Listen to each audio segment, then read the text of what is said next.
All right, here we go. Welcome back, Touching Tips, episode 16. Your boy Wilkie, your man's Brennan over here. No special guests today. Fresh back from vacation. Oh, yeah. Brennan's recharged with a heart full of hate and ready to go. Yeah. I have I'm in the middle of what I would call a vacation. I have 2 days off in a row. Look at you. Yeah. It was wonderful. Finally going to write that book you've had kicking around in your head, huh? Yeah. Yeah. Now, I came back from vacation, though, and I did have that, spirit in me where I feel like sometimes you have that, that feeling when you come back from vacation and you're just like, fuck, I don't want to be here. But I don't know. For whatever reason, I was feeling inspired, and I was like, this is it, man. I'm going to fucking crush it this week. I'm going to make a lot of fucking money. I'm going to just power through till Christmas. I'm not going to drop any shifts. I'm going to fucking work all I can. And it took about an hour before I was like, I fucking hate this. I don't want to do this anymore. I started off good, though. Yeah.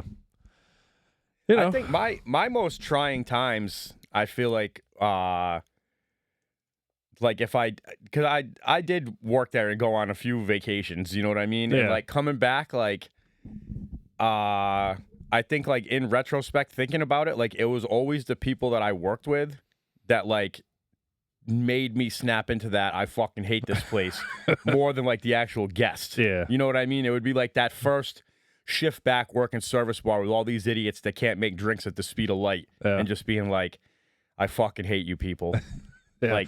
Yeah, pretty much. I came back and I was fucking pumped. I was ready to go, and at 6:15 I broke a glass in my ice and I was like, oh, what am I doing? I had to you gotta get your sea legs back under you, though. I feel like whenever I take an extended leave of absence, it's it takes me a shift or two before I'm back to my normal self. Yeah. But yeah, and then also I show up and the first thing that anyone says to me is oh yeah, by the way, starting tomorrow we're gonna start having potato chips behind the bar to give out to people, and I'm I fucking hate this. It's you couldn't have waited till day 2 of me back from vacation telling me some fucking shit like this. Now I'm looking around where am I gonna keep a barrel of potato chips back here? Yeah. Even that, but I don't know. It's a high-end spot. You're really trying to dude, you're preaching to the choir on that get one. The this obviously isn't my idea. The freebie lovers to come and hang out for longer. Exactly. I don't get it. But whatever. Yeah. It's not my name on the front of the building. You're kind of shooting yourself in the foot to sell one of those high-end appetizers, right? Filling up on chips. Yeah, all we want to do is sell Miller Lite bottles and fucking potato chips for free. Yeah. Whatever.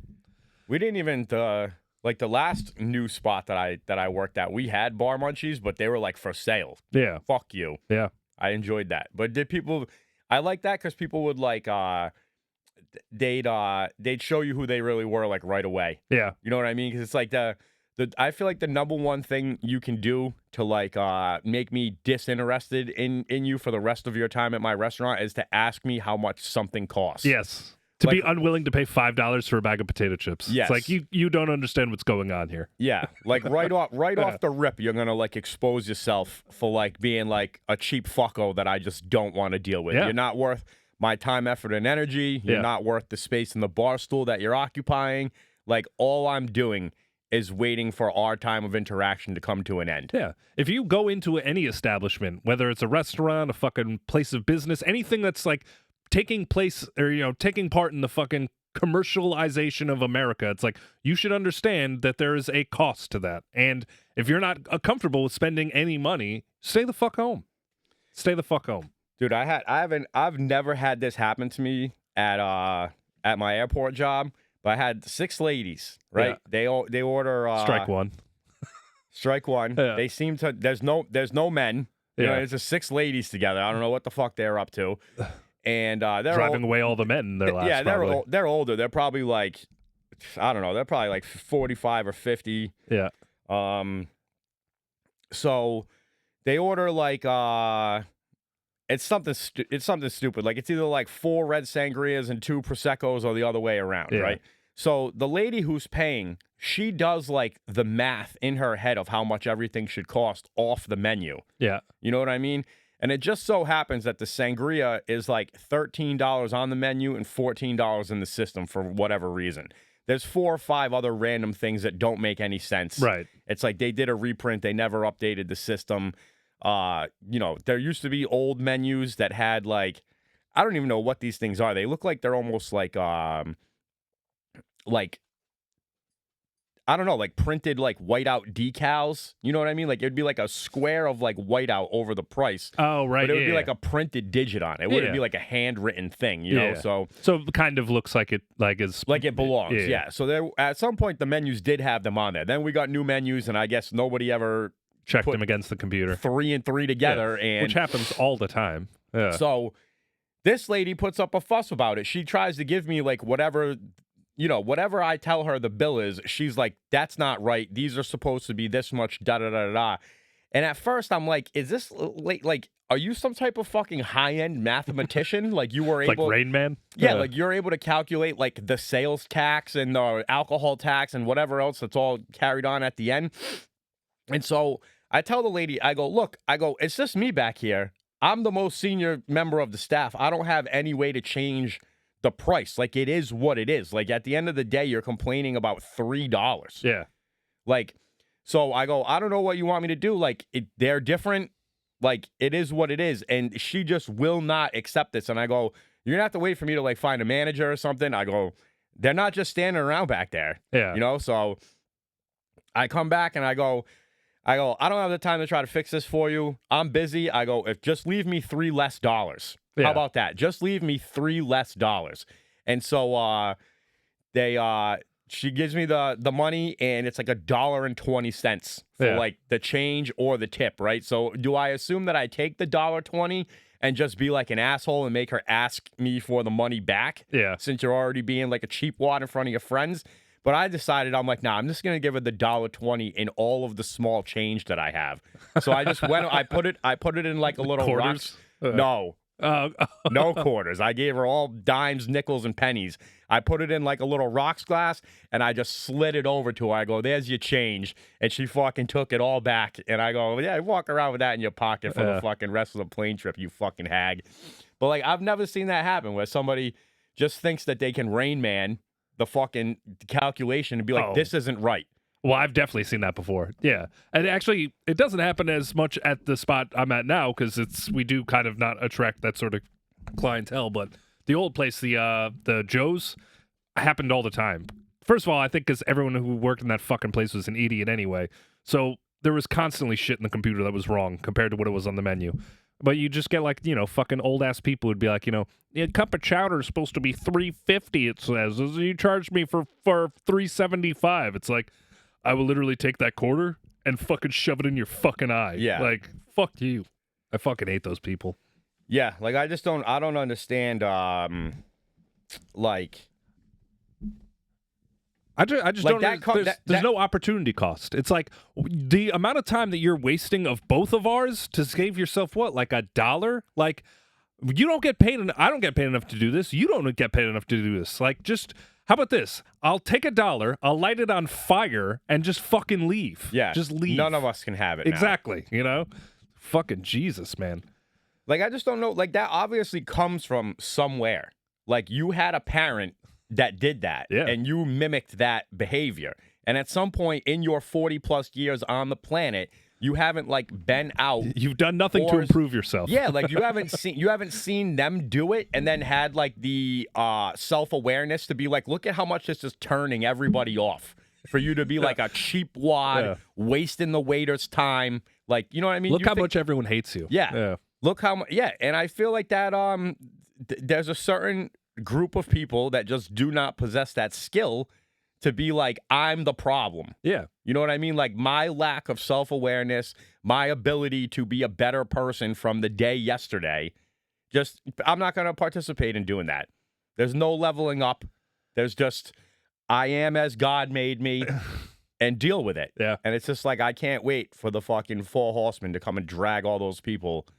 Yeah, I mean, to me, it's just down to the 7th chamber of hell. If you add up all the amount of time that you've spent like fighting for that $1, it's like you're paying yourself like 8 cents an hour to like be a complete dickhead. Yeah, like is that worth it? Like is that income like necessary? Like at the end of the month when you go to pay your electric bill, do you laugh your ass off because $11 of it you like managed to like annoy the fuck out of people until they just gave it to you? Like why the fuck are you living your life like that?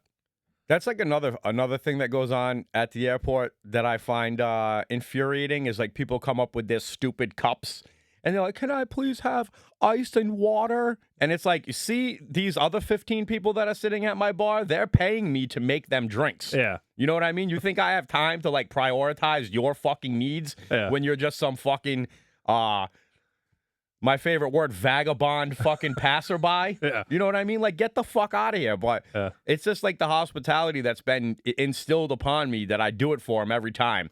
And they're all like, "Thank you so much." And like, I swear, like a third of the time now, I just can't stop it from slipping. I'll be like, "I'll tell Verizon you told me thank you." You know what I mean? Like, you understand what the fuck this is. Like, you understand that you tip bartenders to make drinks for you. You come up, you ask me to fucking stand here with my fucking underperforming water flow on my soda gun, just peeing standing into your here, just peeing into your wasting 72-ounce fucking Yeti time. cup. Yeah. And that's actually what pisses me off. If you come up to me with like a fucking plastic cup or something, and it's like your standard 12 ounces, fine. Ice, fucking. There you go. We're done. But the people who fucking drive me nuts, we have this valet kid who comes and like he always asks me for water, like at the worst time to ask me for water. Yeah. And he'll come with his like 70,000 ounce fucking jug. And he's like, "I just want one scoop of ice." It's like, I'm going to shove this fucking gun down your goddamn throat. Like, you take this shit, you press the button, I'm not fucking sitting here. Go fill it up in the fucking bathroom, dog. Exactly. Like, what the fuck? Yeah. It's not the bartender's problem to help you. Yeah. This you know is what like I mean? Fucking... Like, I help people for money. Yeah. Like, and not to mention, dude, like, just be this is a fucking big gulp. Like, do you need like 175 fluid ounces of water while it's like fucking 68 degrees and raining outside? Like, yeah. Relax, pal. Like I get that the valets there do a bit of running, but at the same time, like, I think they do. Or where's the lot compared to where the front door is? It's around the corner. They're doing some running. But I just don't think you're going to, like, from somebody who's run for a while in his life, like, you're not taking in all of that water as you're running. Yeah. You're, like, replenishing it afterwards. You know what I mean? Like, the little sippy cup that they give a marathon runner when he goes by is like, a million of those would fit into that stupid giant thermos container that you give me. So, exactly.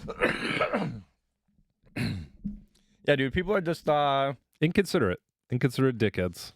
I just don't think maybe it just is that, like, there's just not enough people who have worked in the service industry to realize that. But it's like the bartender is just fighting the same war as you are. You know what I mean? Like, it's not his bar, right? And that's like another thing I'll transition into. Like, the amount of people that have asked me at XO and at the tavern to be like, "Is this your place?" Like, you think if I fucking owned this place, I'd be your waiting Sunday tables afternoon? here? Fuck yeah, yourself. like, are you fucking crazy? Yeah, it's like the owner of this place is in his fucking condo in Tampa. You think I'd be fucking here with you fucking jerk offs? Yeah. No like, way. I don't understand that question. Yeah. You know, like, you're so far disconnected from the service industry that you don't understand that, like, the owner wouldn't be making tips right now. Yeah. I don't know when the last time I saw the owner was. Yeah. Yeah. I mean, our owner at the tavern, I see him probably once or twice a week. He's around, but he's not a restaurant guy. Right. And he knows he's not a restaurant guy. You know what I mean? He comes in and does non-restaurant shit. Yeah. Like, the last time I saw him, he cleaned, like, all the windows. You know what I mean? He did, like, a little bathroom detail. He dusted all the knickknacks. And he was like, "I think I've touched everything that I should have touched." And I go, "Good job." Damn. I mean, that's incredible. I've never seen an owner do anything like that. And he's from, like, a construction background. You know what I mean? So I feel like he kind of wants to actually work. Keep your workplace clean kind of concept has trickled down through his life. But, yeah, I kept waiting. Like, honestly, like, the whole time I was watching him do it, like, I was just cutting through, opening the bar. And this is like a place where, like, you open at 11 on that day that I work, and it's not uncommon for you to get there at like 10:58. Yeah. And for it to be like, it's okay. Yeah. Like, just turn the lights on, throw some ice in there, count the drawer, and you can get going as you need to, you know? So I could cut a lemon if I need to. Yeah. Yeah. And I always, whenever he's there, whenever I choose to be exceptionally late by my standards, like, my standards are I'm there at least 15 minutes before we open. Like, that gives me enough time to get done what I need to get done. Yeah. But it's always, like, times where I'll be running a little more later than that, where he's there already. I'm like, fuck, he's going to give me the talking to. He never says anything. You know what I mean? Like, And it's wild to me. Like, can you imagine, like, where any of the other spots that we worked at to show up, like, 15 minutes before minutes before people are going to be there? Like, it'd be, like, an impossible task to, like, get done. And it's just, you can do it over there. So, I don't know. Yeah. But props to him for, like, he never comes in and, like, bust balls or does. I think the last time he rolled through, there were like similar names on takeout orders, and he gave the bags to the wrong people, and it was like in the middle of the rush, fucked the kitchen over. One of the things was like a food exchange that they did with somebody, so like they had to make it right. It wasn't like, here's a gift card, we'll get you next time. Yeah, have fun with your other order. You know, like they had to fix it, and it just fucked everything over. And I even like the waitresses were like yelling at him like he was like the new guy. You fucking idiot! Yeah, like I was like, this place is fucking crazy, bro. Like, people don't give a shit. But they finally put. I've never seen this happen before, but supposedly there's a real party going on some nights back in the kitchen. Oh yeah, yeah, like a real party. And they finally put like some more cameras back there. And when I first walked in, like the senior bartender was like, "Listen, if you're gonna be doing any kind of partying in the kitchen, make sure it's not looking on him." Like, what the hell is this guy talking about? And like the more and more I listen to like everybody's stories, like I feel like there's just like a like I might have told this story before from my times in Tampa, but there used to be a manager who got down, and like there would just be a plate in the walk-in. Yeah, you know what I mean? It'd just be, you know, everybody threw in on it, and everybody had kind of like their own little knick-knack that they used to ingest this. You know what I mean? And I guess that was going on. So they were like, dude, we got to like scare these guys from like having too much fun. And instead of like actually like. So wait, these dudes are just blowing lines in the fucking walk-in? I believe that's what it is. Yeah. I'm like 51% sure of like that's the story that I've heard. Yeah. Like, no, not even in the walk-in. Like we were in the walk-in. Like on the line? Yeah, like they just got the plate on the line. And like, so even instead of just being like, you know, let's talk about this, they're like, we're just going to put some cameras in and completely avoid the issue. Yeah. So, I don't know. That must have been one fucking high-functioning kitchen. Just everybody blowing fucking yayo on the line? I guess, yeah. Yeah. That reminds me of one funny story. R.I.P. to my man's Griff. But him and his brother used to have that function on lockdown at this one restaurant that I worked at. Yeah. And I remember one time I think I had a shitty car at the time, so I was getting rides to work. And we always used to go to this one place after work called Billmar Station. And so I'm riding with Griff to Billmar, and I'm like, yo, dog, you're fucking driving off the road right now. And he's literally, like, driving the car with his knee, like, holding the thing, and he looks over at me like, shut the fuck up, Wilkie. And he's like, I'm fucking trying to do something right now. I'm multitasking. I was just like, holy shit, dude. Like, what am I doing with my life? But I don't know, man. That's the place where my man was the manager who does the Lord's work. Yeah. And he was the dude doing the Lord's work in the walk-in. Yeah, well, hey, you know what? It's fucking teach their own, you know? Another interesting fact about that dude is he was his cordial of choice that he needed to take the edge off of life was a little Grand Marnier. Oh, he's one of those dudes? Was he Italian? I feel like that's an Italian move. Like, I mean, I don't want to put the dude on blast, but I don't think so. No, okay. I think his bloodlines came more from the Aryan Brotherhood side of history than anything else. Yikes. Back into the Nazis. Always coming back there. Yeah, that's funny. Yo, you know another thing that I want to point out? I've been watching a few podcasts lately. Yeah. And they be bleeping out all kinds of words lately. Oh, yeah. Like, do you watch YouTube consistently, or you're more like a TV guy? Yeah, I guess. Like, you still have cable at your house? Yeah, but I don't watch it. My wife does. Yeah. But how are you chilling? Like, you're just watching your phone? TikTok. Yeah. TikTok. You're doom scrolling. Doom scrolling. Yeah. I mean, I wouldn't call it chilling. It's me just like scrolling through shit, being like, I should be doing something better with my time. But I can't. I can't put it down. What's the next one? What's the next one? What's the next one? Yeah. No, but what the hell was I going there for? Bleeping out shit. Oh, yeah. So, you know, I'm a YouTube guy at the end of the day. Like, I'm just watching, like, you know, documentaries, or there's a few podcasts that I watch pretty consistently. And there's a guy named Danny Jones. And he's kind of like almost like he's almost like what Joe Rogan used to be back in the day. Like, he has more, like, I feel like Rogan's a little more like choosy about the people that he has on nowadays. Whereas this guy just takes anybody who can get. I wouldn't say anybody that he can get, but he's willing to take on guys that they're almost like spouting like undocumented stuff. Like he'll be like, well, where do you get this information from? They'll be like, I really can't say. Yeah. Like stuff like that. Right. But I've been watching him because I was like, I like that he has on a lot of the, I don't want to call them like fringe scientists, but they're Kooks. what the mainstream would call kooks, but more guys like from the Graham Hancock, Randall Carlson line.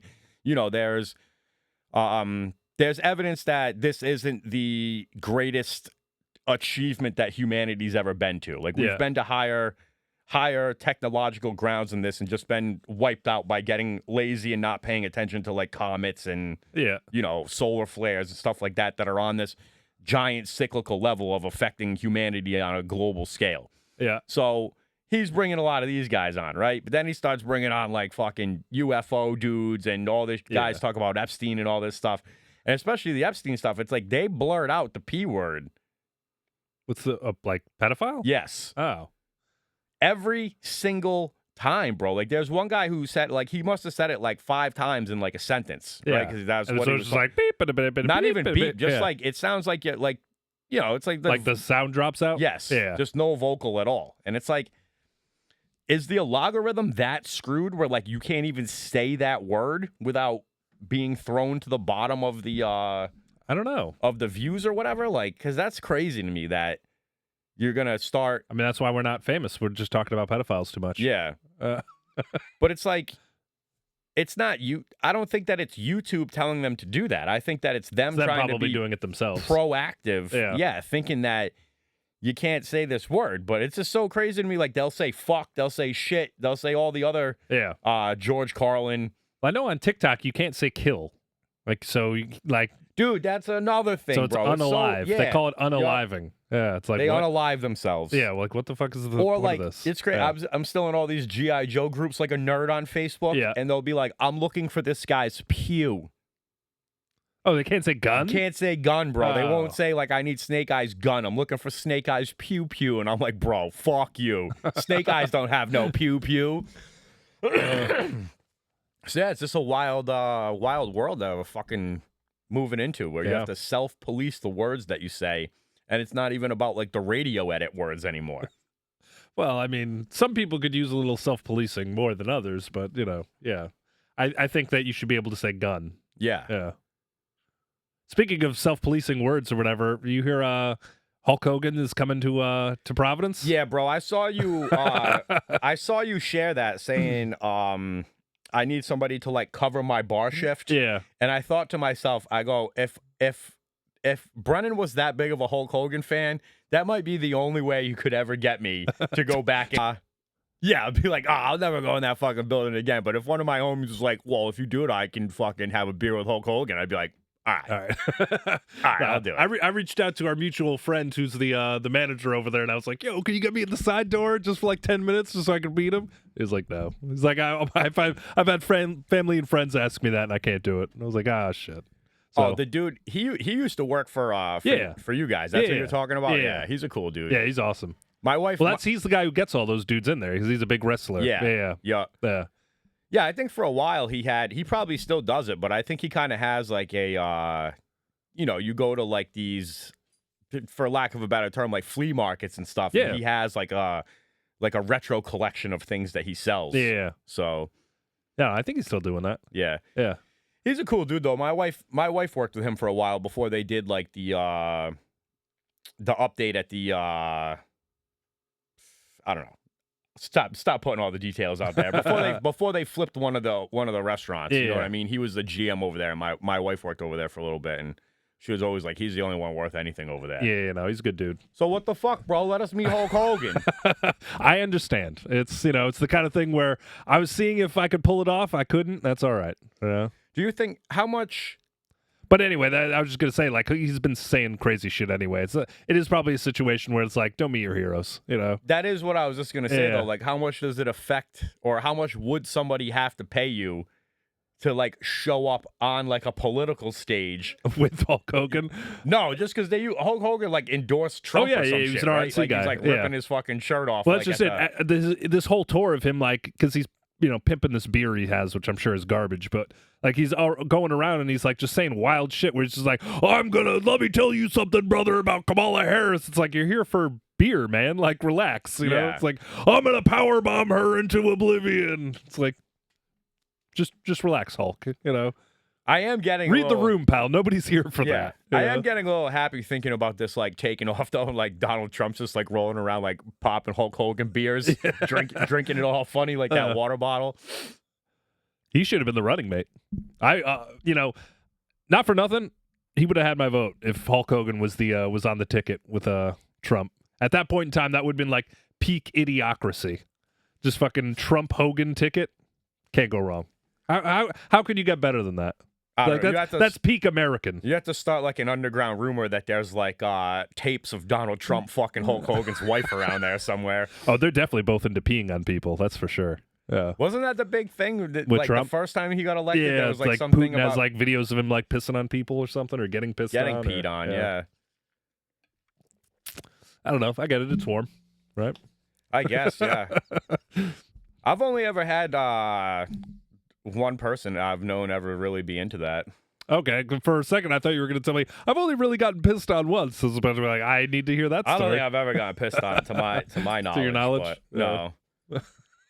But I was in my single days far off in time. I do remember like one of those late night sessions at like a picnic table where everybody should have went home way too long ago. Yeah. On like somebody's deck. Somebody made a confession. Yeah, and some girl being like, I've always thought about it. Just being like, yo, what the fuck, dude? Like, we definitely need to go home.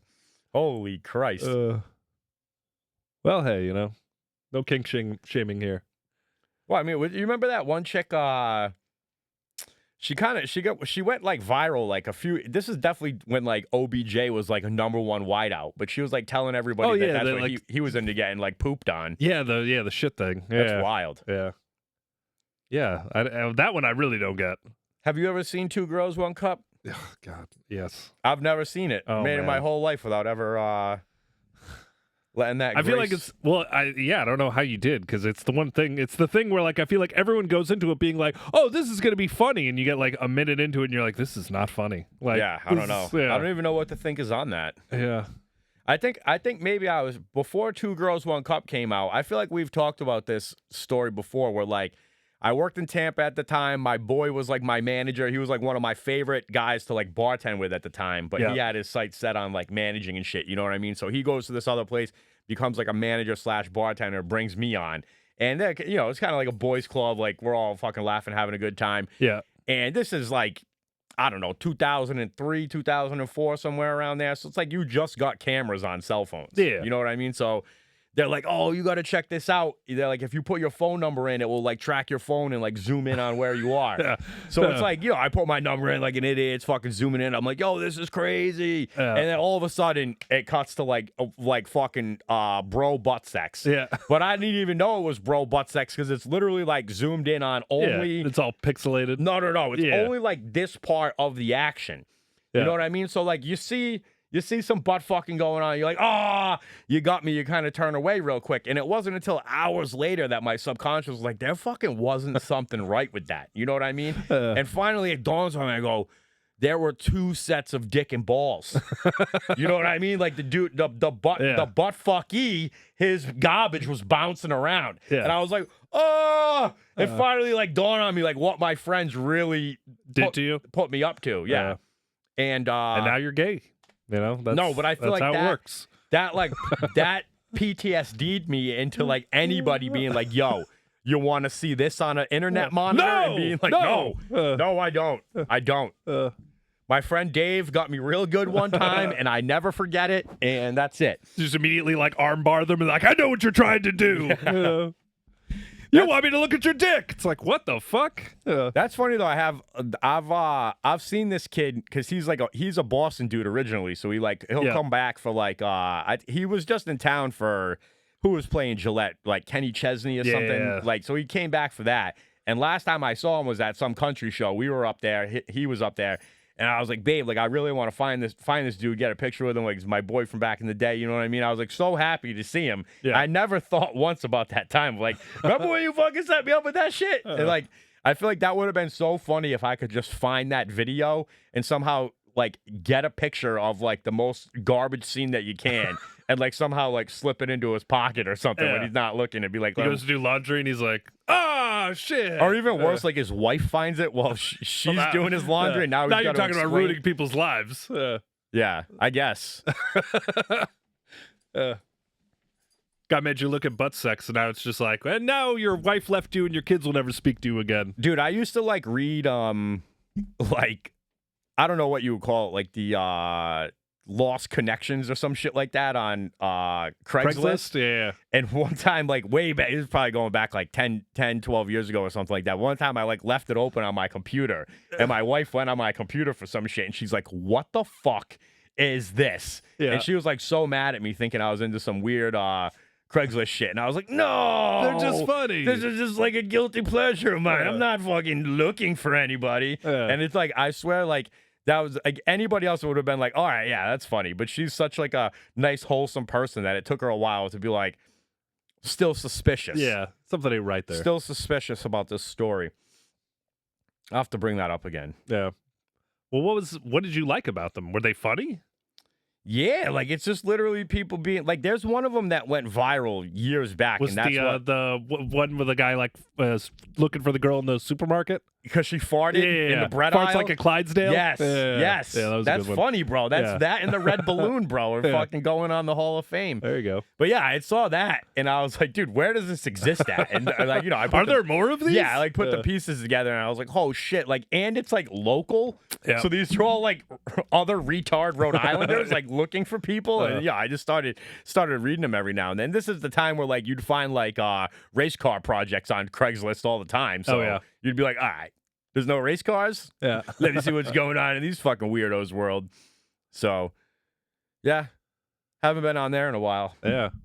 I don't know if there's any guilty pleasures that my wife has ever caught me doing. I don't think so. I don't know. Yeah. Not too many guilty. My guilty pleasure now is like picking raspberries.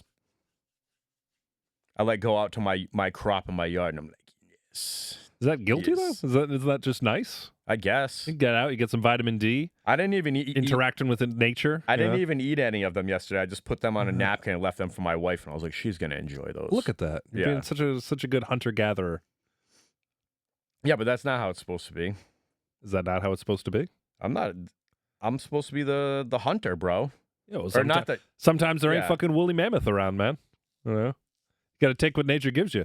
Actually, that's what my wife has been watching this fucking show, The Last Alaskans is called.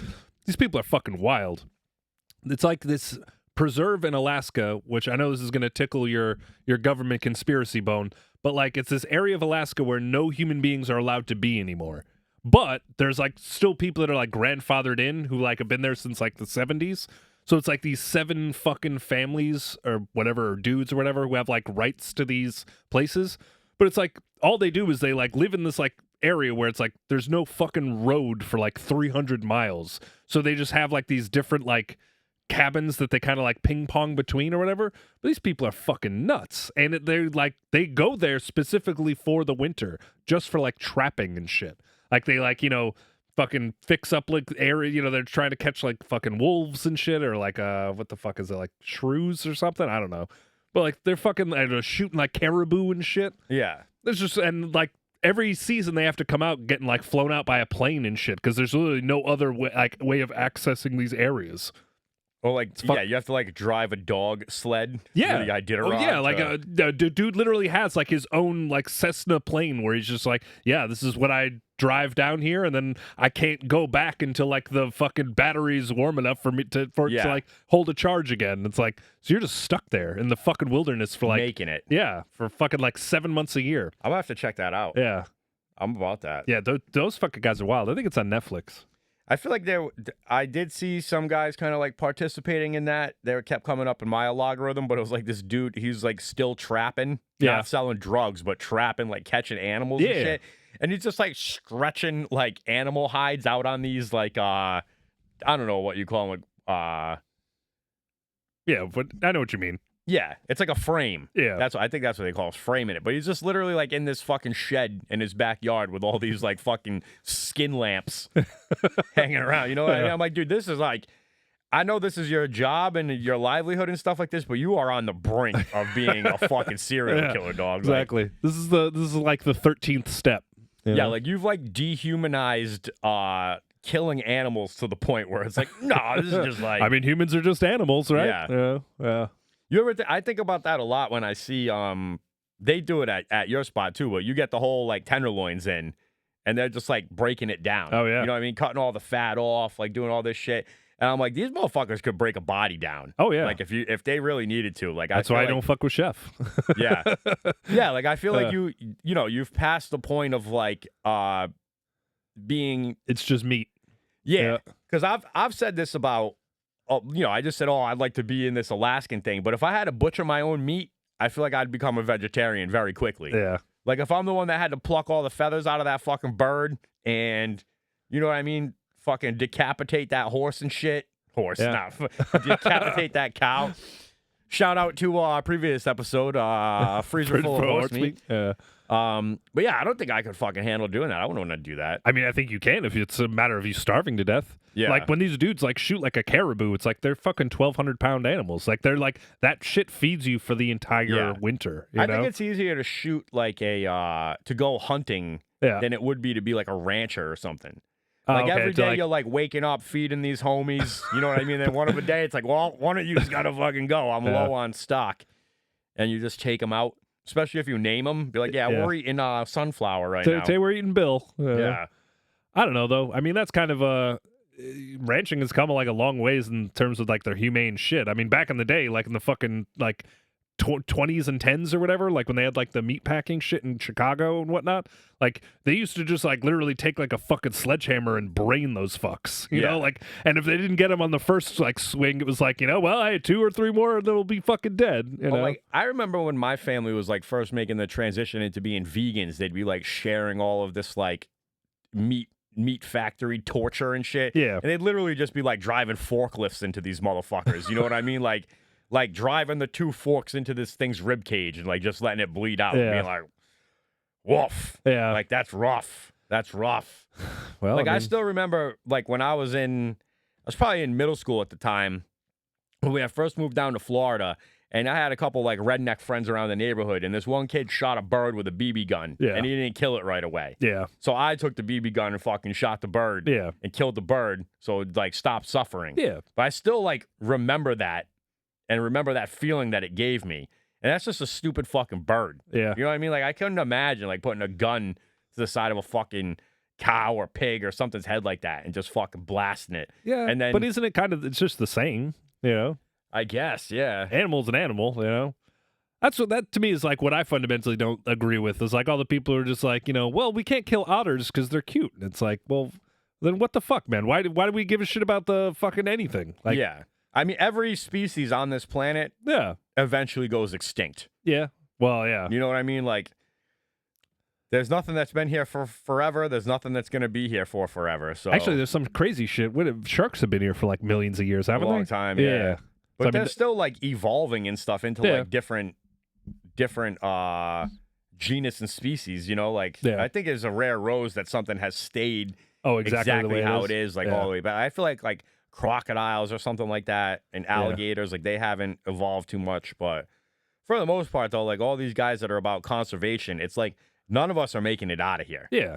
And even if we make it out, like even if we make it to the point to where as long as we can, it's like at some point the science shows that the sun is going to undergo a metamorphosis, and at some point it's gonna blow up. It grows in size, and it's gonna like toast the earth. You know what I mean? So it's like unless all this conservation is just gonna lead to the earth getting toasted into a fucking marshmallow anyway. Yeah. So yeah, I mean, if you want to get down to the brass tacks of it, we're just kind of wasting our time here anyway. Everything you do is for nothing. I mean, that is in like... It's a great episode, guys. Millions of years anyway. Yeah, billions, I think, even. Yeah. And even then, like, are you going to make it past the cycles of the sunbursts and the fucking meteors, all this shit? Like, it's a rough world out there, so caring about these little otters... Yeah, who gives a shit? Yeah. And also those dudes who like kill like the fucking caribou, like there's nobody more appreciative of those animals than them. Like they kill them because dude. you know, they fucking use every piece of the buffalo. Like look around us. Like how much shit do we just ingest and eat, and we have no appreciation for like, you know, that's the one thing I try and like preach to my kids all the time is like you have to be like appreciative of the fact that like 10% of the global population is starving to death. Yeah. Like that's just a fact. Like we might not care about it on a day-to-day basis, and the vast majority of like even, you know, the most conscious people usually don't give a shit. But it's like that's a fact. Like you need to be appreciative of everything you eat because you never know like what's going to happen next. There's people who live meal to meal, you know? So I mean that's fucking wild though, because when they kill like I said, when they kill that fucking caribou or whatever, that's their food for the whole fucking winter, and they'll fucking eat everything off that thing that they can. You know? These are the dudes that like they eat the fat on the steak. Oh fuck yeah, You know well what I do mean? too, but Yeah? yeah. I can't do that, man. Fat's the best part of the steak. I don't know, like just like a fucking gristle? like a whole chunk of it. Oh off, fuck yeah, yeah, bro, that's brutal, man. I saw my boy, like one of my best friends that like been to like Afghanistan and Iraq and everything like that. Like last time we all went to Vegas to see my friend off to get married. Yeah, I like cut a big strip of fat off my steak, and he was just like, "Oh, yeah." And I was like, "Dude, that's fucking nasty, bro." Like I would throw up like biting into that shit. I could never. I mean, fucking get if that it's like down. a good cut, like the marbleization on like a good cut, like where it melts in your mouth. I mean, when it's gristly, that's kind of gross, but you know, I'll still eat it. Like that's what I thought. I was like, "Holy fuck!" No, I mean, dude, some of it, dude... like you eat it, and it's just like it's basically eating like a gelatinous, like a gusher almost, you know, like a meat gusher. Woof, bro. Yeah, yeah. How do you eat your fucking chicken wings? Like I don't stop until it's just bone. Yeah, I don't. You don't. You just take the meat, like the regular meat, and just call it a day. Like you don't go after like the ends. Maybe a little harder than like the average guy, but like there's like I see pictures of like you know, like a fucking girls going viral for just like fucking they do like the chicken wing trick and they take and there's nothing left. Like I could never do that. Like all that chewy fucking the chewy shit, cartilage and shit. Hell no. Yeah. Hell no. I can't be doing that. My you know, my grandmother was like one of those fucking Depression era fucking ladies or whatever, you know, and she was the kind of woman who would like literally, you'd get like this fucking bags that you would get from bread. She would wash those out and reuse them. She used to wring out paper towels and hang them up because like that's how they rolled, dude. The Depression era, like you were fucking poor as fuck. You know, you had like 7 siblings and like 3 of them would like go to bed hungry, you know? But she used to crack open the chicken bones and literally suck the marrow out of them. Like that's how she rolled. Yeah. That was yeah. But that wasn't that long ago, man. Like that's another thing too, is my kids, like I try to make them appreciate the fact it's like, dude, it is a very recent development in human history that the vast majority of Americans are able to eat like and be not hungry all the time. You know? Dude, it's a fucking 100 years ago people were fucking dying of starvation. You know? You hear the stories about the Depression era and shit. The kids would like go door to door knocking. In hopes that there would be food. In hopes that somebody would give you something to eat. Yeah, people used to just have to like send their children away. Where it's like, you're gonna live with your uncle in fucking Idaho because we can't even feed you anymore. You know, like, we don't appreciate shit in America anymore. Nah. Hell no. And like I said, it wasn't that fucking long ago, dude. In the grand scheme of like his history, like we're talking, you know, like 4 people, 90 years ago, like this shit was going on, you know?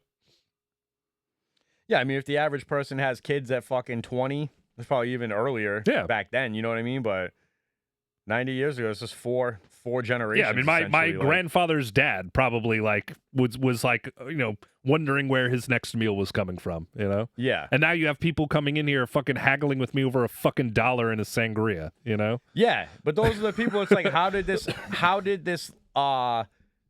this Depression era trauma trickle down 4 generations to get you to worry about this fucking dollar? Yeah.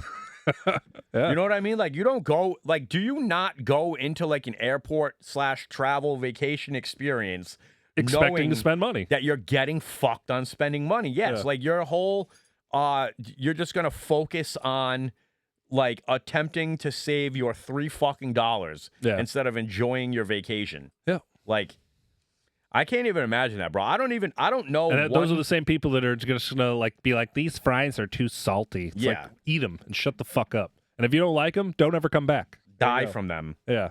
You played? We talked about video games and hide couches here. Did you ever play Kid Chameleon?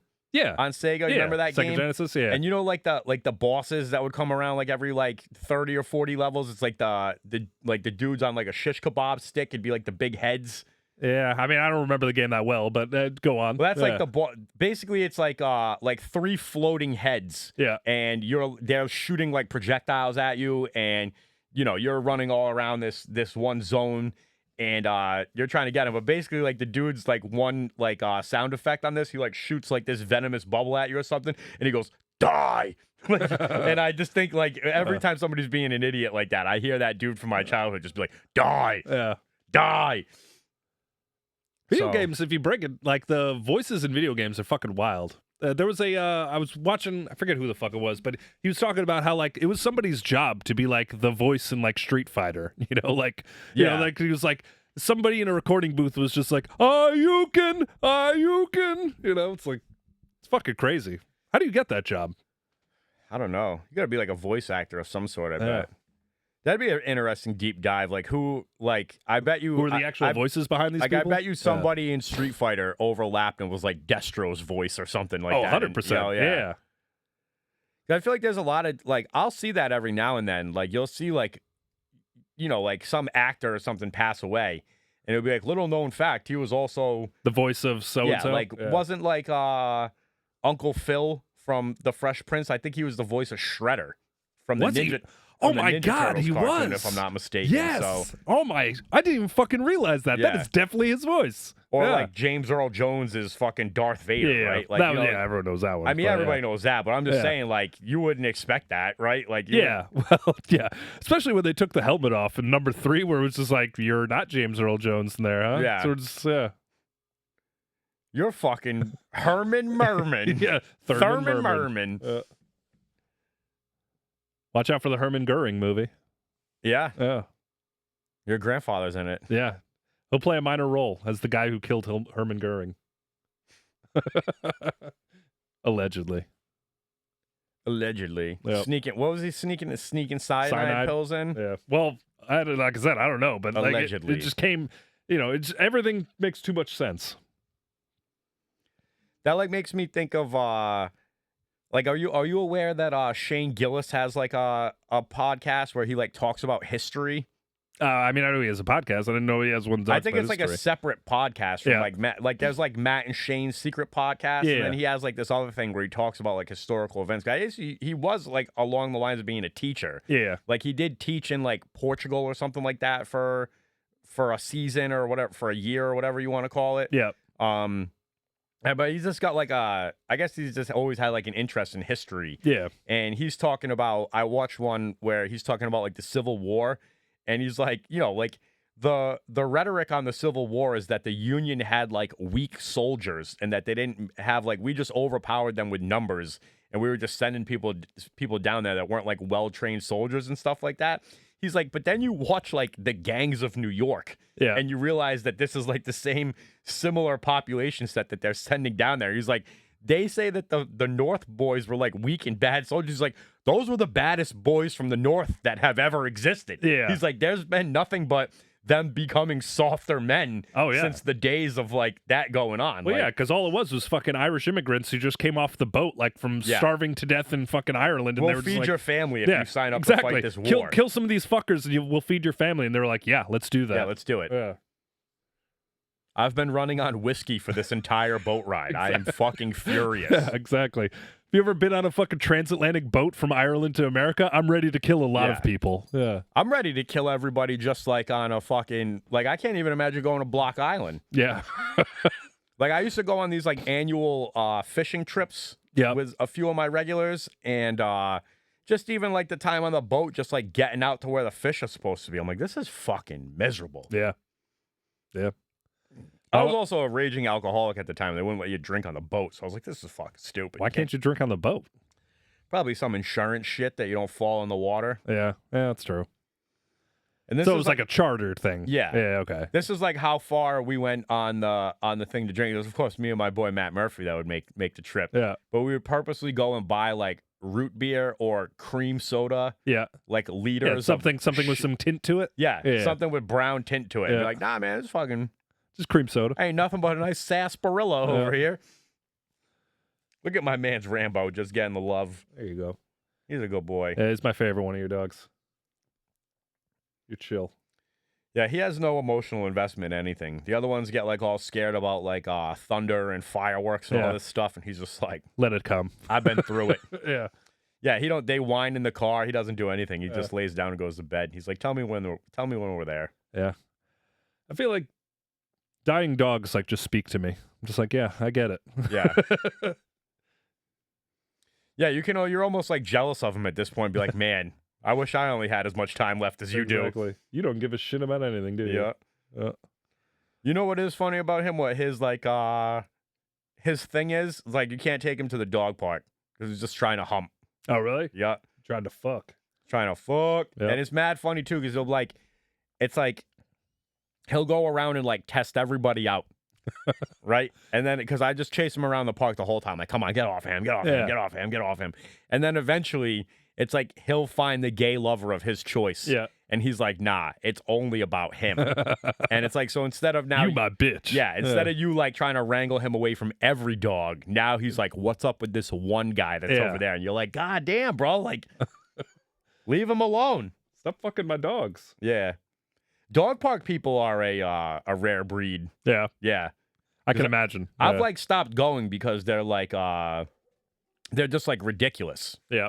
Like I don't know. I got to assume it's like something similar to like I mean, it's probably a lot more feelings involved when it's your child, but like when you take him to like the playground and like there's that one kid that's like playing too rough and you're like, I'm going to fucking kill this kid. Yeah. But I feel like people are like that with at Dogs. the dog park, Yeah. but you're like there's a difference though, like your child like is like your child like understands the words and the lessons that you're trying to like bring along with him for this. Like your dog is just being a dog. It's a and fucking like, dog. Their dog is just being a dog and they're just playing. You know Yeah. what I mean? And it's like if you're gonna get all up in arms about like my dog being a little nippy and stuff like that, it's like get the fuck out of here, bro. Like what did you bring your dog to the dog park for? Like put it in a bubble, put it in like a hamster wheel and let it like roll around the dog park like that. Like at the end of the day, they're gonna play rough, they're gonna run around, they're gonna jump on each other, they're gonna hump each other. Like if you're not ready for that, what are you doing?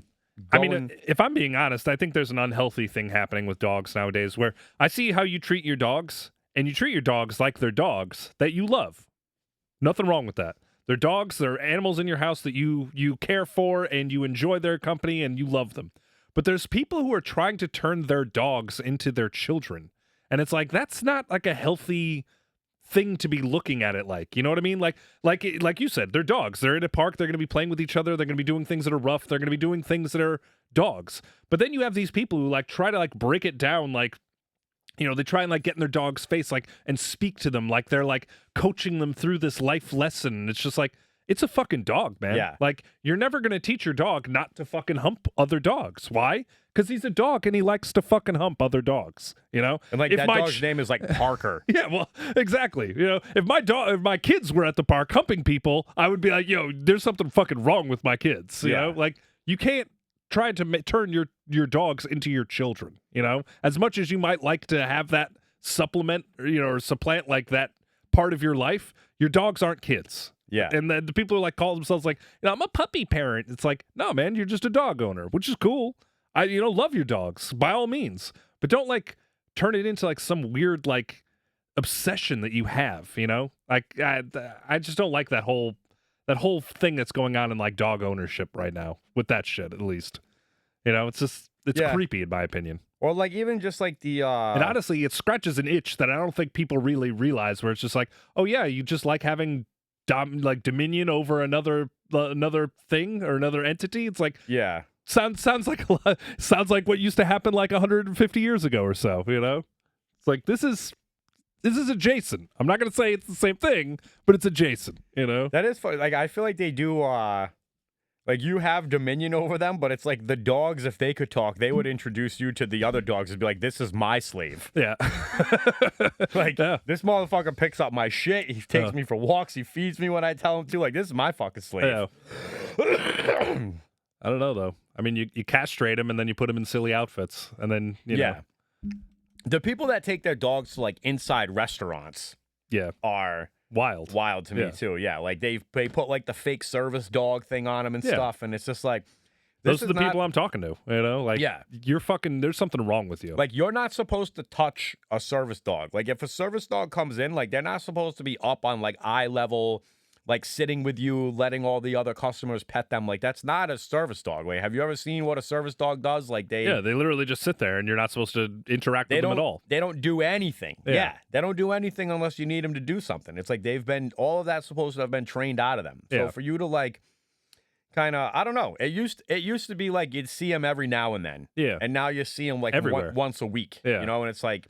And also, what service are they providing? Because there are dogs that like are trained to like what is it? Epilepsy. If you're about to like go into an epileptic episode, they can sense it, and that's absolutely a service dog. That like first of all, it's fucking incredible that they can do that, and second of all, like that's a valid like real reason to have a fucking dog if you have that condition. Yeah, you know, that's awesome.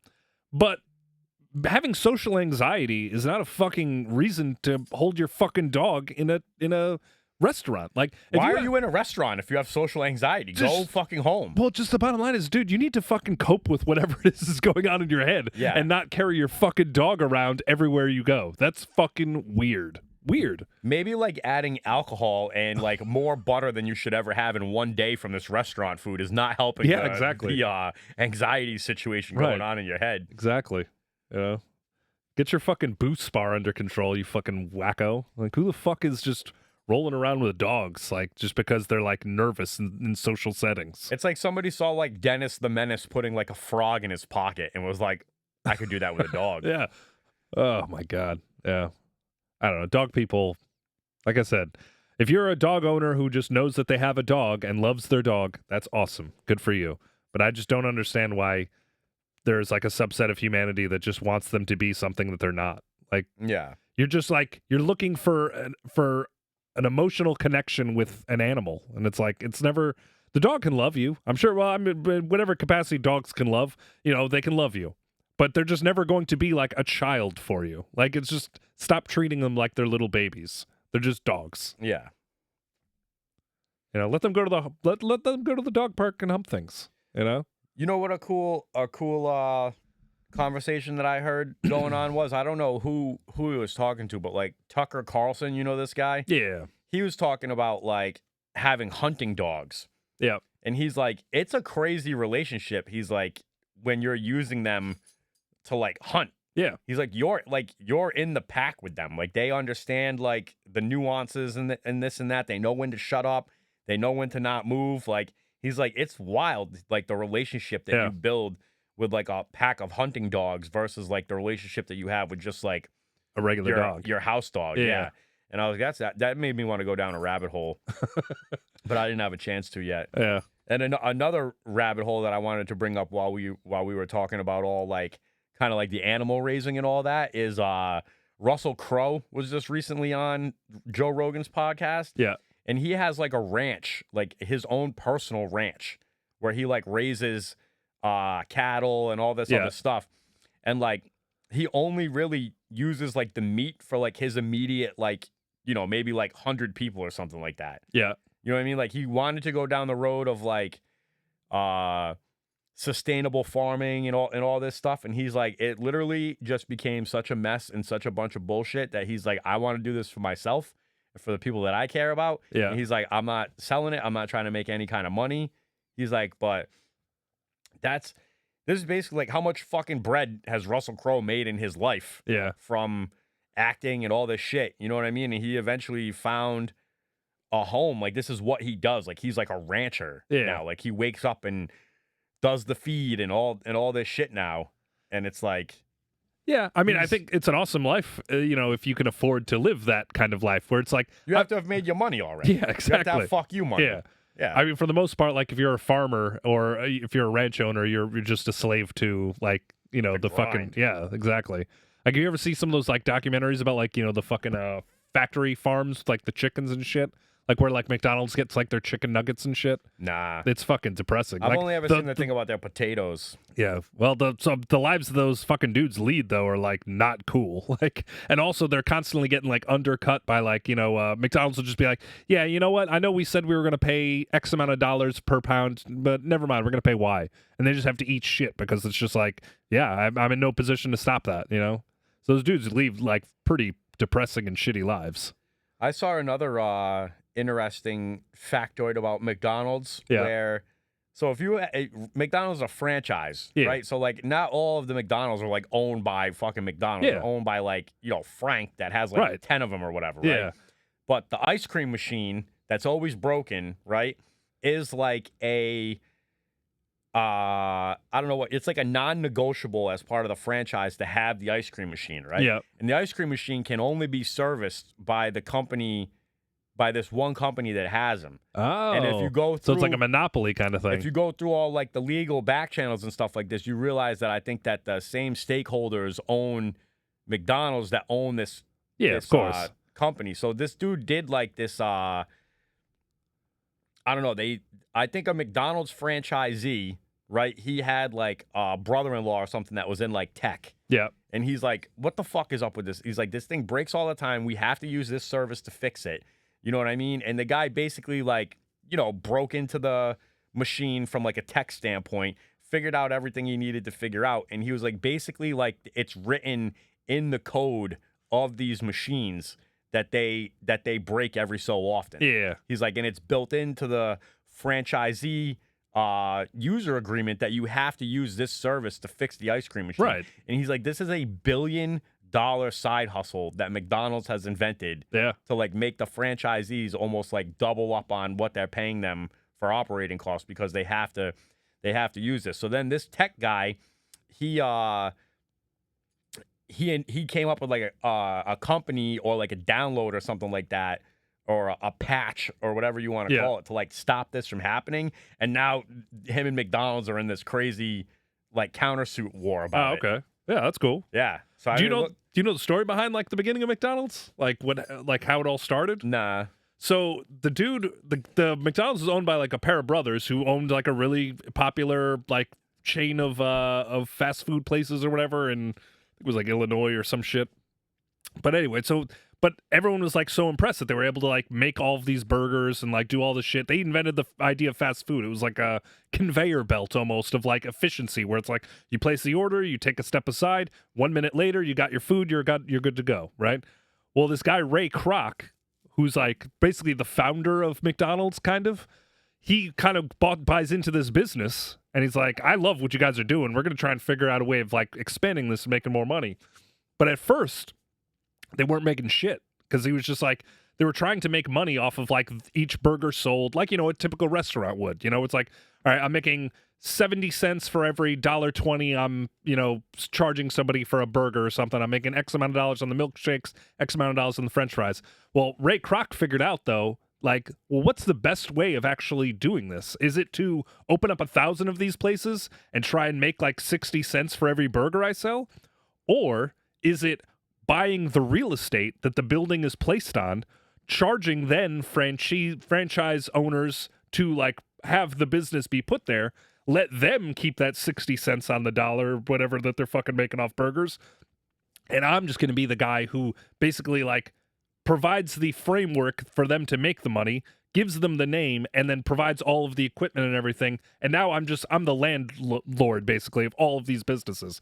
And that's what made McDonald's so like incredibly popular and like made it explosive growth, because he basically created that model where it's like, you guys can figure out, like franchise owners, you figure out whatever the fuck you want to do in your little business, and you can keep your little pennies, cool, but I'm going to be the guy that you fucking funnel all of that money back to in the form of like franchise rights, the fucking rent and shit, and like the leasing of all the equipment and all that.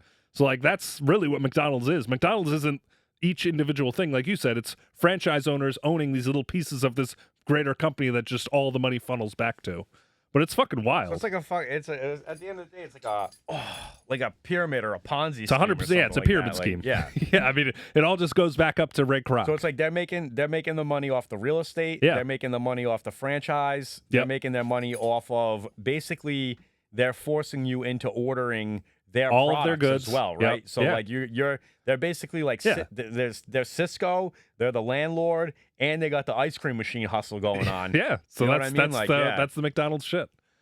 It's fucking wild though. Good old industrial revolution, American fuck you. Yeah, but that was like in the 50s or whatever. This dude figured it out, and like they fucking turned it into a fucking multi-billion-dollar industry.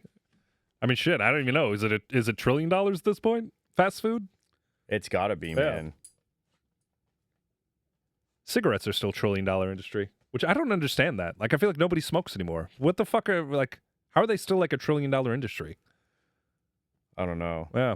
People are still I think people are still smoking out in the sticks. That's true. Like when I go in the South. Yeah. Or like I feel like we've talked about this comedian before. It was like this guy he went viral a little bit. He was doing a gig in Rhode Island, and he saw a guy wearing a Confederate flag necklace. Oh yeah. And he goes, "We're in Rhode Island. You have Confederate." And the guy deep goes, South. He goes, "No." He goes, "I'm from Southern Rhode Island." And the guy goes, even the comedian was dying laughing at the crowd work, you know. And he goes, "Every state's got a South, brother. Pew pew pew." Yeah. And I think that's kind of like where I'm at my tavern job. You know what I mean? It's all this like salt of the earth, blue collar. Like there's guys that have farms, that run farms, that go in there and stuff. And it's like everybody still smokes cigarettes out that way, man. You see the packs on the bar. Like it's like I remember being this guy. Like you'd kind of put like the stuff that would fall out of your pockets. Oh yeah, like up on in the bar. front of you on the bar. Yeah, it'd be like your keys, your cell phone, and your cigarettes. You know what I mean? Yeah. And well, because you don't want to crush those cigarettes in that soft pack. Yeah, you know? There's definitely still cigarettes to be seen out that way. It just used to be like in the restaurant business in particular, like, and I was one of these people too because I had to quit. But back in the day, like you'd go out at like 8:45 on like a Tuesday or something, and everyone would be out there smoking. Like after that initial rush, it would just be like there'd be 13 servers and like fucking 4 line cooks out back, like just smoking butts, you know. I bought my first pack of cigarettes as like a stress response to my friend getting in a lot of trouble. Like, I don't know why. I just was like, all right, I'm going to start smoking about this now. You know, like my best friend was in the one of my best friends was in the military. He got in trouble. He got the book thrown at him, and we found out he was going to go to jail for a while. Oh shit! Like, you know what I mean? So it's like that to me. Like I found that out, and I didn't know how to process it except to start smoking cigarettes like an idiot. Yeah. And smoking butts with your friends, drinking. This is when we lived in like a quad. You know what I mean? So when did you start a party smoking? every night. Probably like my freshman year at college. Damn. Like I had a few cigarettes and Black and Miles and stuff here and there, like high school parties and shit like that. But I was never a cigarette smoker. Yeah. And then like my second half of my freshman year, I think I started smoking pretty much like every day. And but it's like cigarettes were like $3 a pack in Florida. You know what I mean? There's a lot of like buy one, get one deals to be had, especially that you didn't have your brand yet. Yeah. You know? Yeah. And I don't know, man. Well, that's how they got around it for a while. Because I used to be a P-Funk guy, just because you would always have the buy one, get one, or for a while it was buy two, get one. Yeah. But it was like, because they had to have a certain amount of tax or whatever, but you could always do like that giveaway shit where it was like, as a way around it. So they're like bundled in that little cardboard thing. Yeah, but then they did away with those even. But it was fucking, yeah, I mean, that's surprising, though. I feel like cigarettes are like one of the few things where almost universally everybody who is a smoker can like point back to a time before they were allowed to smoke as the time that they like. You're one of the only people I've ever met that like got addicted to cigarettes at the age of 18. Like everybody else I know, it's like, yeah, I was smoking butts in 6th grade, you know? So it's like, yeah. Nah, man, I don't know what it was. When I was like a kid, like a young kid, like I don't know why I thought I was like so fucking righteous. Yeah. You know what I mean? Like I didn't drink for a long time. Don't get me wrong, like, good for you, but then it's just a surprising move to then on your 18, 19 to be like, you know what, fuck it, I'm gonna just start smoking butts now. Yeah. You know? I don't know. I think I always wanted to be a bad kid. Well, I just couldn't get away with it. Yeah. Like my mom and my stepdad were just too wise. Oh, okay. You know what I mean? And then once I moved away, I was like, all right, they're not fucking, because I went to college And then a hurricane destroyed my hometown, and my stepdad split up. She moved back up north with my brother. So really, like, my only point of So you contact, were like on your own down there. my only point of contact in Florida was my stepdad. Yeah. You know what I mean? And he was like going through it too. Like he was like a recovering alcoholic. Like he was a good man to me. Yeah. He was a better father figure to me than he was to his actual own son. Yeah. In my brother. You know what I mean? Like he was like falling off the wagon, starting to be a shitbag again when my brother was coming into like his formative years. You know? So when I was like, you know, still learning, still in the come up, like he was like instilling like good values in me. He worked a ton. Yeah. You know what I mean? Like if I was disrespectful to my mother, that was the only thing he would ever get fired up about. Yeah. Like he was a good dude. But once that hurricane went down and they went their separate ways, like there's nobody coming to check on me. I can do whatever the fuck I want. You know? Right. And then now at that point, now I'm like fucking, you know, my roommates and I, between us, there's drugs everywhere. You know, like we're just fucking getting into it, having a good time, falling Yeah, off. and I mean, once you start blowing prescription medication, it's kind of like, well, I guess I might as well smoke butts too. Yeah. You know? But it wasn't. I remember though too, even being like, like the smoke never really bothered me. Like I liked being part of like the party house and shit like that. But I just remember like watching them smoke and just like just them holding the cigarette and like the cone on the ashes and like the smoke coming up. You look fucking cool. Like, my brain would always just be like, dude, that's so fucking cool. Like, I would just be kind of like drunk or buzzed or high and just like watching their cigarettes. You know what I mean? Yeah, I mean anybody who says that they started smoking for any other reason other than it looks fucking cool is a liar. It looks when you're smoking butts, you look fucking cool. I mean, fuck. I would say what really, but like I went from like kind of like smoking while I drank. Yeah. You know, like or maybe like my roommates would have a morning cigarette or something. Now, okay, I'll join you now that I'm buying packs. Yeah. But I wasn't ever like, oh, I need a cigarette. You know what I mean? I've never gotten into that point in my life. But then like in working in restaurants my whole life, it's like then you needed that cigarette. No, I don't even think I ever really was at the point where like, I need to go have a cigarette. Like, really? There's so many people I worked with that are just like they're like at the point of like they need it. Yeah. I never was at that point, but I did see the benefit of smoking because now you're like in that group of like, oh, we're gonna go have a little 5-minute break. Yeah. You Well, know actually, what I mean? Like that's really what got me was the fact of like, okay, like this is a way to like unplug for a little bit and like, you know, that's the one thing that like I do miss about it is like it is kind of bullshit how it was always like when I would go out for a cigarette, I'd be like, oh well, now I'm on a 5-minute break, and it's like, well, if I don't smoke, do I still get a 5-minute break? Yeah. No. It's like this is kind of fucking bullshit. Yeah. And then it kind of turned you into like, you know, you'd have kind of like the fuddy-duddies or like the moms like making that same point, like the anti-smokers, and you'd be like, fuck these fucking pussies. I'll smoke as many fucking cigarettes as I want. Like, so I think that just kind of, you know, like the being like the anti of it, being like, oh, I'm fucking smoking. I mean, I will say though, when I was a smoker, when I went out for a cigarette break, I just got down to it. Like I fucking huffed my cigarettes. Like I did too. There was nothing leisurely about like my 5-minute cigarette breaks. It was just bam, like I was gutting to it. But I think it also kind of like, you know, I think at the time, most restaurant managers were smokers too. Oh yeah. So it's like you kind of got into like this boys club.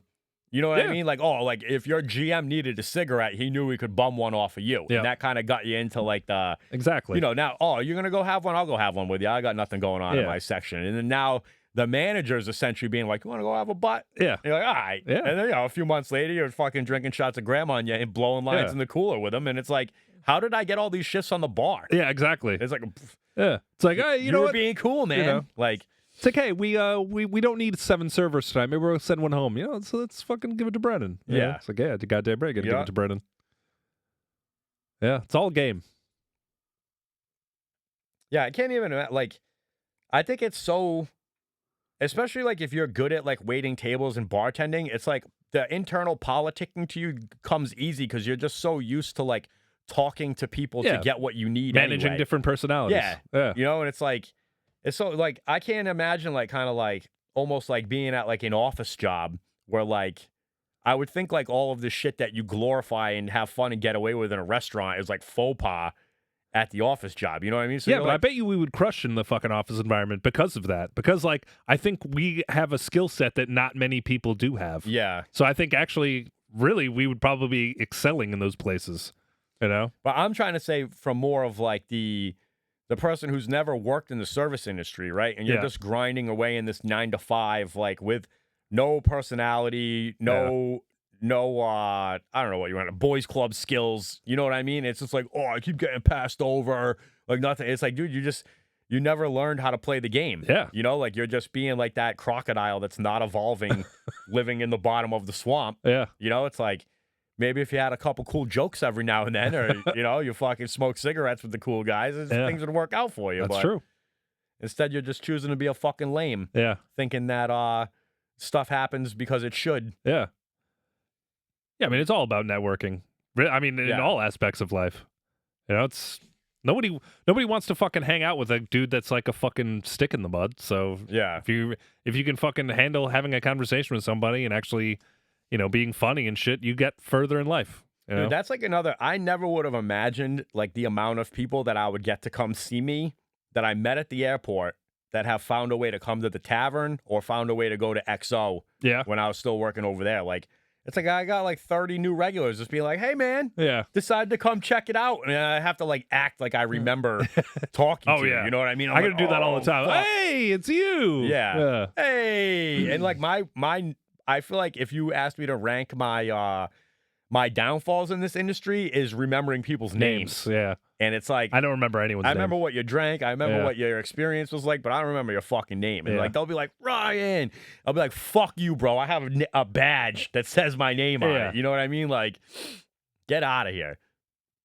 That's what I always fall back on. I'm always just like, you don't fucking know my name either, you know? Yeah.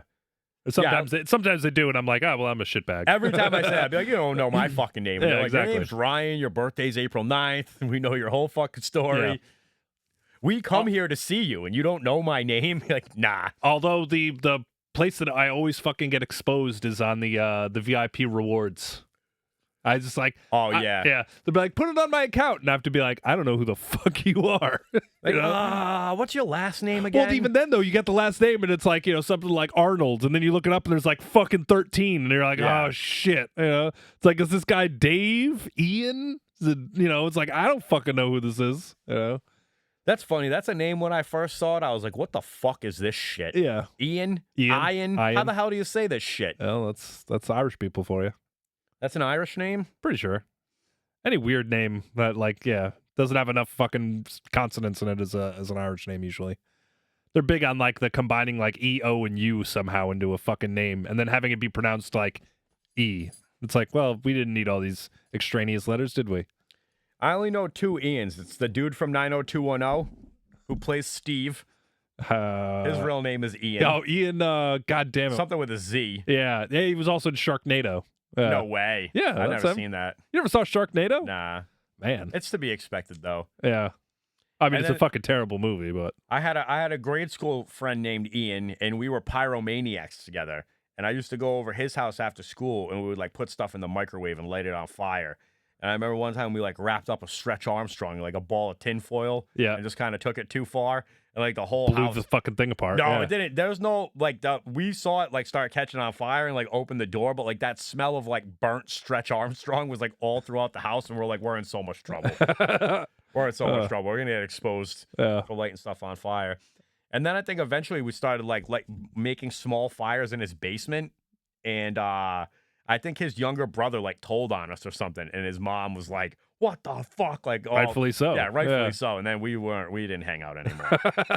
And then you were the bad kid?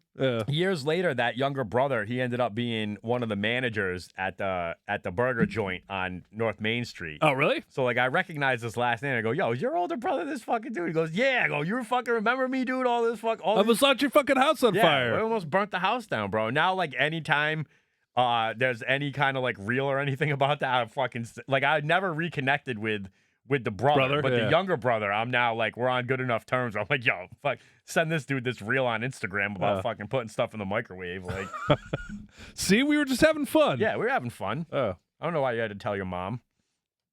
Fucking.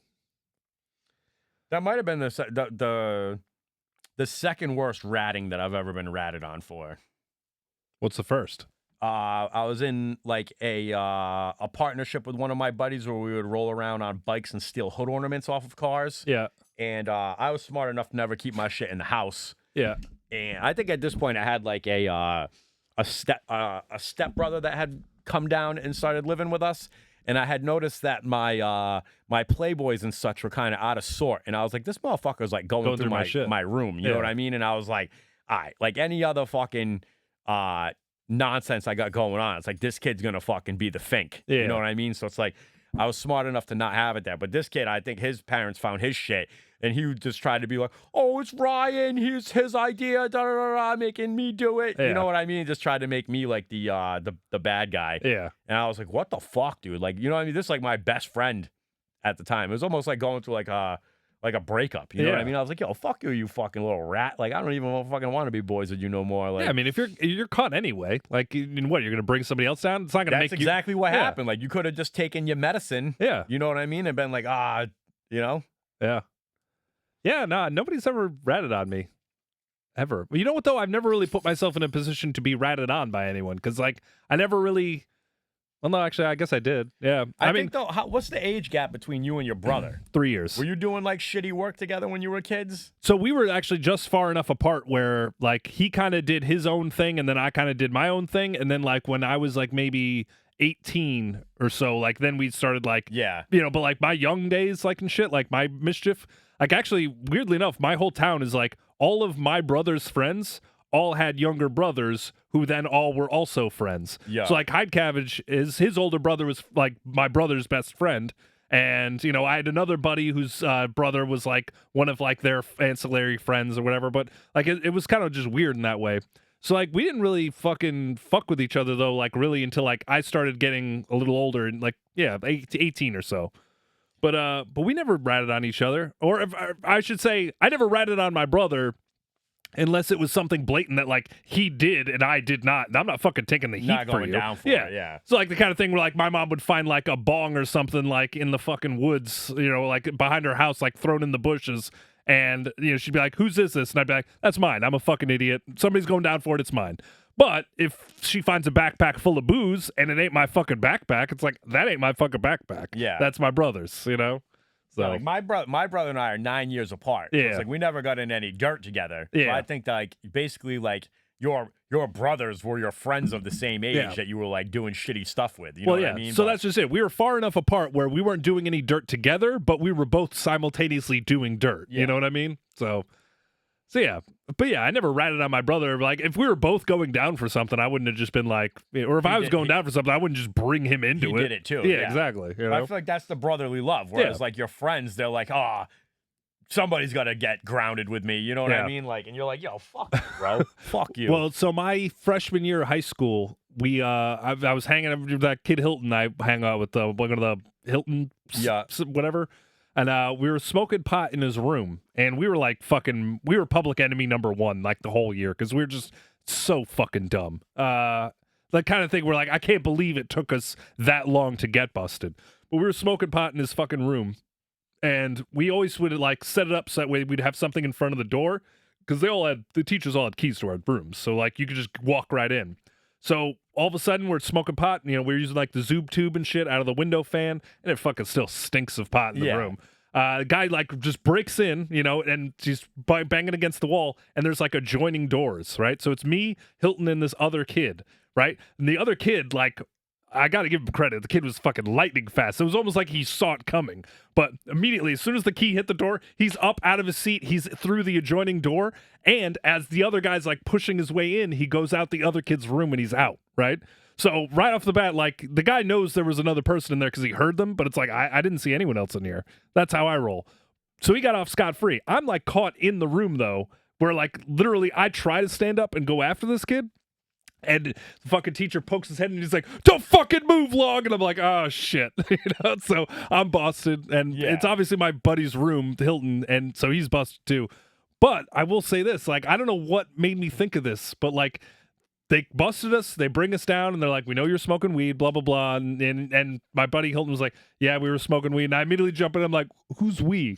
I wasn't smoking weed. I was like, I was smoking a cigarette. Like, I didn't partake in any of that. I don't do drugs. And they were just like, they couldn't pin it on me because they didn't physically see me with the pipe. Yeah. So they were just like, all right, I guess you're smoking cigarettes, which, you know, It basically knocked my sentence down from 14 hours in the kitchen to 5, but I'll still take that. Yeah. But and then the other, like, they were like, "Who's the other fucking person in the room?" And I was like, "There's no other person in the room. I don't know what you're talking about." It was like, I heard someone else in there. It's like, I don't know. I don't know what you heard. Exactly. It's just like, why the fuck would I bring him into it? Like, he got away. Good for him. You know? That is like the best feeling of like telling an authority figure, "Fuck you." Yeah, exactly. You know? Fuck you. I don't know. There's like an us and them mentality where it's just like, you need to be like, don't be anyone's stool pigeon. Yeah. You know, what the fuck is the matter with you? You know? And I mean, telling on the other kid, all that would have done is just giving them another fucking worker in the kitchen for 14 hours. Like, why am I going to fucking do that? Yeah. You know? Because he was smart enough to make the escape. Yeah, dude, he was, to this day, I'm like, I don't know how he fucking moved that fast. Like, yeah. Like, the only other thing I could think of is that, like, he was in on it, too. But even then, it was like, well, that doesn't make any sense. But it was just like, he literally was up and out the door before, like, I even knew what was happening. I was also high, so, I mean, that probably didn't help. Yeah, but... Yeah. Dude, I remember one time, we're all fucking smoking weed at my little townhouse in Tampa. And... So a fucking ununiformed police officer comes and knocks on my door. Yeah. You know what I mean? He just looks like he's like a fucking, maybe he works for like the leasing office or something. You know what I mean? And at the time, I'd either, like, we were getting ready to leave or something. So I was upstairs in the bathroom. I don't know if I was taking a shit, taking a shower, whatever. But we had ordered delivery at some point. So the doorbell rings or knock on the door or whatever. And like, if this is the door right here, there's like a chair here that one of my boys would always sit in. So he knows there's delivery coming. The thing knocks. He just opens the door, and this fucking guy comes in. You know what I mean? And they all freak out. Like, they're like, "Oh, this isn't my house." So they have me come. "Ryan, you got to come down." And so the guy had walked back out of the house at that point. You know what I mean? Like, all right, send the owner out or send whoever is on the lease out here to talk to me. So really, at this point, what it was, this dude is a detective on a gun case. And what had happened was I had an old roommate that had like moved back to New Jersey. Somebody had dropped his name in like a firearm case of some sort. Like, somebody discharged a firearm or something. They said it was his, or they said it was his gun. Yeah. Right? But it was all bullshit. Like, this kid was like the nicest kid. Like, I don't know why his name would ever get associated with this. You know what I mean? But literally the fact that my boy opened the door to like bongs, joints, all this shit going to the cop. Now the cop is like, "Bring me all the fucking weed that's in this house."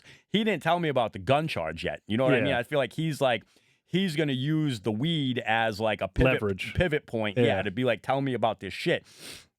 And so at this point, I knew something was up when I came down. Right. So I think maybe I had like a QP in the house at the time.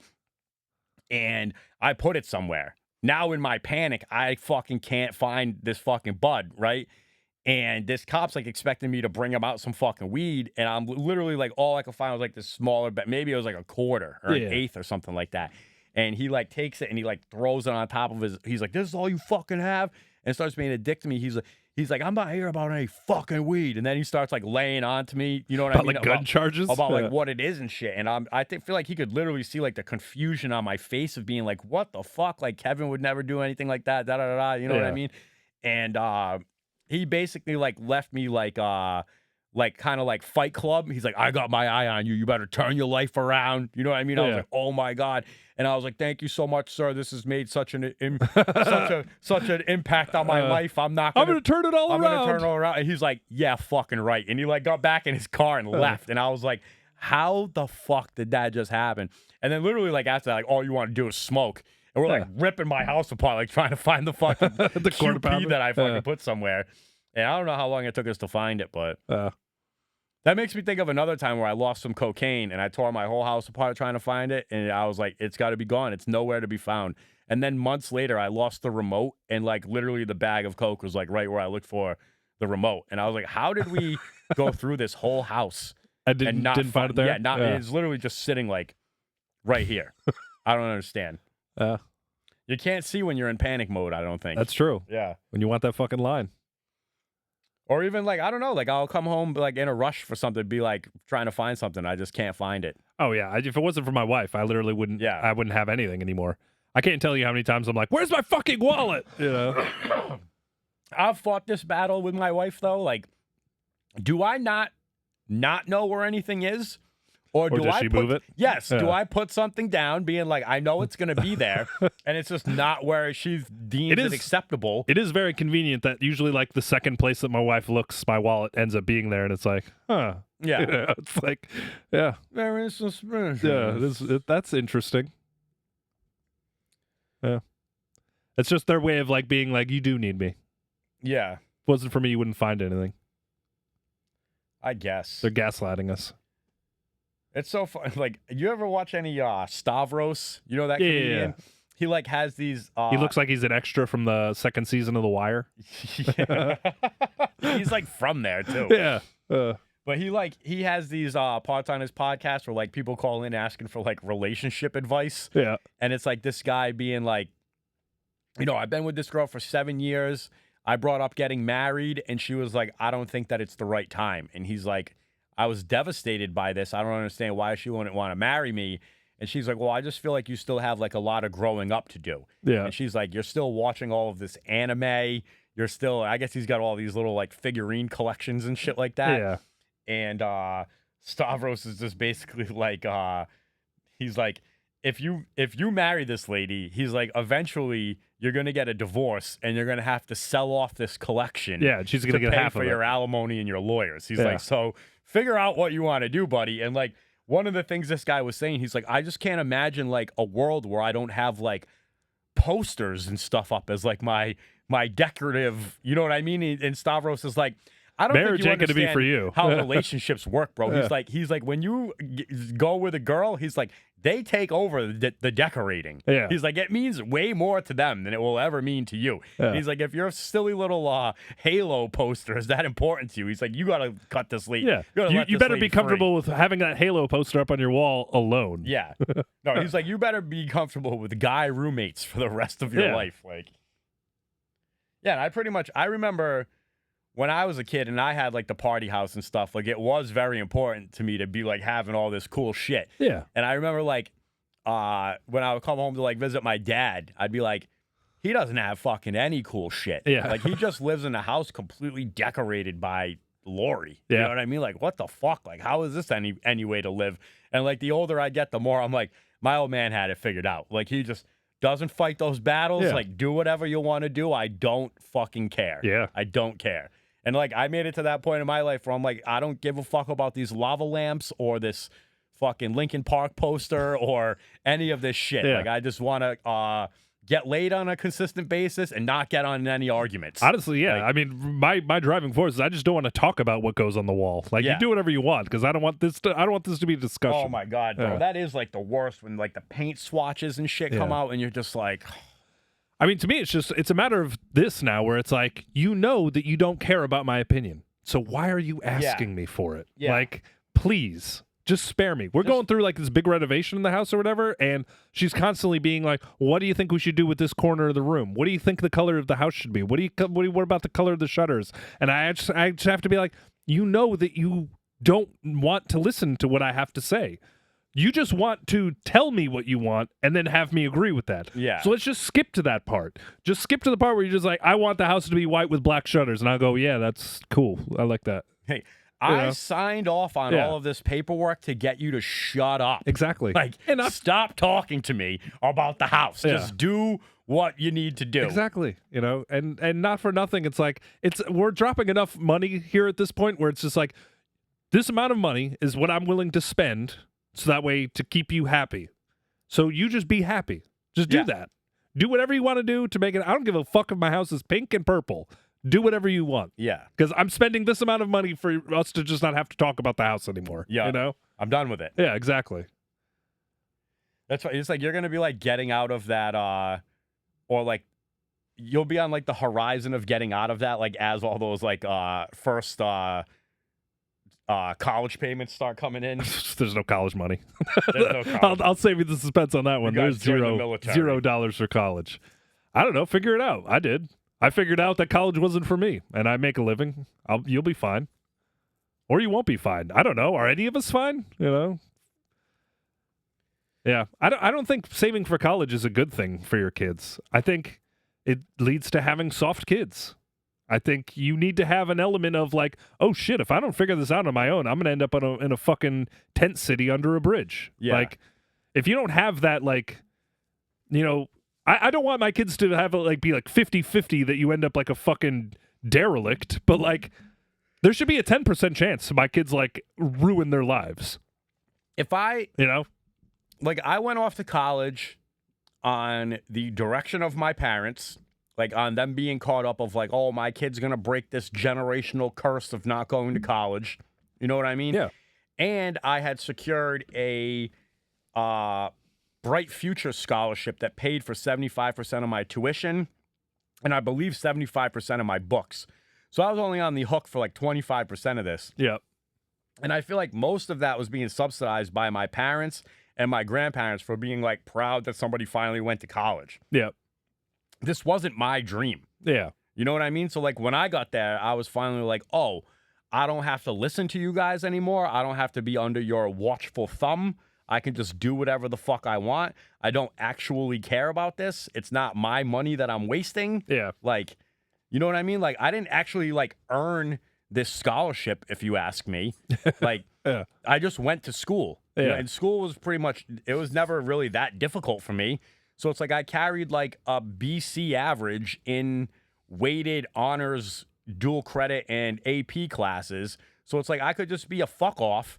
And like, because the grades were, it's like I could carry C's, but really be a B student when the grade point average came around. Yeah. You know what I mean? So it's like, I never really tried in high school. I never really applied myself. Now I'm being shushed off into college at the whim of my parents. Yeah. And I'm not on the hook financially for any of this shit. Like, I don't care. This isn't my fucking dream. This is why it all went to shit. You know what I mean? And then you put in the fact that you got into the restaurant industry. You were good at that. You started making money hand over fist pretty much right away. Yeah. And like, why the fuck would I be compelled to do good in school and go hang out with all these fucking fuddy-duddies that I could never stand in the first place? You And know? also, like, all of them seem to have gotten jobs that I have no interest in doing anyway. yes. As much as I talk shit about the service industry and like being a bartender or whatever, to me, like a fate worse than death would be to be one of these assholes who comes in after work and then like talks about their shitty, meaningless job. You know, it's like, Yeah. I have friends who work for like, major companies or major corporations where like, when you listen to the two of them talk to each other about like their workplace dramas and shit, it's like, you sound like little girls. Like, Yeah. I don't want to fucking do this. Like, well, so-and-so is, they're not going to survive the merger if they don't get their fucking TPS reports in order. And, did you hear about Frank? And Frank didn't do this. And Frank is like, who gives, like, you're off the clock. Why the fuck are you talking about this? I don't understand that shit. I will never be the kind of person where I know I have a podcast technically about hospitality and talking about shit about work, but I'll never be the kind of dude who just like wants to chop shop after a shift and like talk shit about other people I work with or like talk shit about like things that are going on. It's like, I want to go home. Yeah. Like, you people just bring your fucking, you exist in these little shitty little bubbles and you just think that they're so important. And it's like, any one of you can be downsized in a heartbeat and be out of a fucking job, and nobody's going to give a fuck about you ever again at this place. I just, unfortunately enough, like the people that we're talking about, though, I feel like I don't want to call them full-blown alcoholics, but it's like they're people who are finding solutions for today instead of like solutions for tomorrow. Yeah. You know what I mean? Like, okay, I'm going to go out and complain and drink and bitch about this rather than like going home and like working on myself and forming a solution to not have to deal with this anymore. Yeah. You know what I mean? I think unfortunately, like, our industry is it's our bread and butter. Yeah, like those people that like hate their life so much and that like they need a drink. The only thing, but it's not even that they need it. It's like this is the only coping mechanism that they've ever developed to like ever get to the bottom of this. Yeah. And they don't see that it doesn't work. Yeah. It's like I have the same talk with you every 2 or 3 days. Yeah. You know what I mean? Like nothing. Like I used to have this thing like people would be like, what's new? And I'd be like, nothing's new. I'm a fucking robot. I do the same thing every day. Yeah. But it's like, it's the same thing that's with you guys. Like you're the same people that hate your job. You come in because you have to have your drink after work. And you're like the first person to be like, how come you're not smiling? Like, how come you're a functioning alcoholic? Like, fuck you. You know what I mean? How come like, I see you in here 3 times a week complaining about the same bullshit? It's like, I don't even fucking work at your job, man, and I know all your fucking problems. I'm paying my bills in this environment. You're creating bills in this environment for yourself. Like, it's just, I don't know. It's a wild world.